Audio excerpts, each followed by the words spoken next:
The power of the gods unleashed.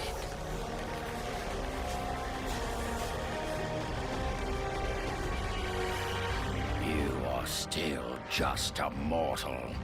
Every bit as weak as the day you begged me to save your life. I am not the same man you found that day. The monster you've created has returned to kill you. Hey, how's it going, guys? Captain Kuba here, and today I thought it was time to talk about the gods of Olympus, or more importantly, how you weaken a god. The series does a good job of telling us how to kill gods, whether it's by obtaining Pandora's box, or by stabbing a god with the blade of Olympus. But before you can get close enough to kill one of them, you need to weaken his defenses. So how exactly do you do that? Well, once again I would like to refer you to the God of War novel. Kratos recalled campfire discussions among his officers before battle. Some impious types had been speculating that the gods needed human worship, the way a tree needs the sun. Could the gods exist without worshippers? The way things were going in Athens, Kratos guessed he just might find out. Would Athena's power decline? Would she simply disappear?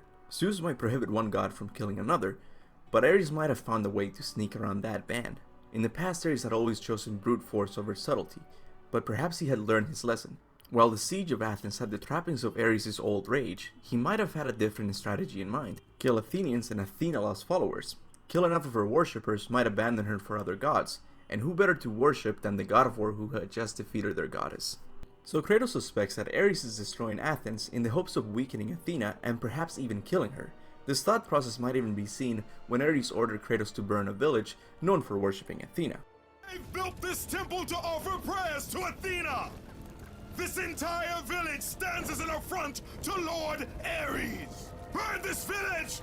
Burn it to the ground! This is a really interesting topic, but sadly the novel doesn't say anything else about it. But lucky for us, in an interview with all the God of War directors, David Jaffe, the creator of the series, said the following. But ultimately he ends up getting all the gods to fight amongst themselves, thus ignoring man on earth. And the way Kratos realizes that you kill gods with finality is that you get people to stop believing in them. So as the gods have ignored man, man begins to turn away from the gods, and that's how Kratos kills all of the gods. And what he's talking about here is his original vision he had for the ending of the series. Instead of killing Zeus like we did in God of War 3, Kratos would become aware of all the other pantheons and destroy them by getting humans to stop believing in them. This idea is very similar to the thought Kratos had in the novel, and I can't help suspect that it might have made its way into the games. But is it actually true? Is this the reason Kratos kills that many humans in the original games? Could this be an attempt at weakening the gods before actually fighting them? I always thought he was solely motivated by rage, and while that's true, we can't forget that he used to be a Spartan general. Everything he does is well planned and comes with a strategy to maximize success.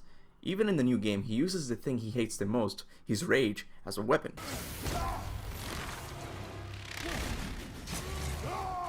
So perhaps when Kratos killed mortals in the previous games, he was simply helping his chances at success. But is there any evidence of a god being weakened by killing his worshippers? To me, the most obvious candidate would be Poseidon. Out of all the Greek gods in the series, he's the one to go down the easiest. Sure, he had to take on Kratos and an army of titans, but he had the higher ground and the help of every god of Olympus, a luxury none of the other gods had. And yet, this happened. So how is it that one of the most powerful gods in Greek mythology went down so easily? Well, it just so happens that about 2 years earlier, Kratos destroyed the city known for worshipping him, Atlantis. The battle with Scylla had shaken the very foundation of Poseidon's kingdom. Atlantis was sinking. Kratos managed to do to Poseidon what Ares failed to do in Athens. He completely cut off all of those mortal prayers that kept him strong, and left him much weaker by the events of God of War 3. I doubt this was the reason Stig Asmussen decided to place Poseidon as the first fight of the game, but isn't it interesting that the god who died the easiest is also the god who lost 90% of his worshippers? Another name to throw in the hat as the weakest god on Olympus would be Helios. While he was distracted, Kratos managed to get a titan to squish him like a bug. This level of weakness might correlate with Kratos having destroyed the city of Rhodes a few months back, which so happens to be the city known for worshipping Helios.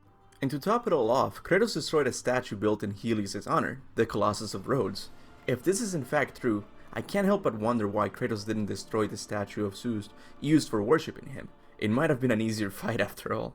I should also say that this seems to only apply to the Greek gods, as the Norse gods are doing just fine without any help of human prayers. But what do you guys think? Is this how you weaken a god?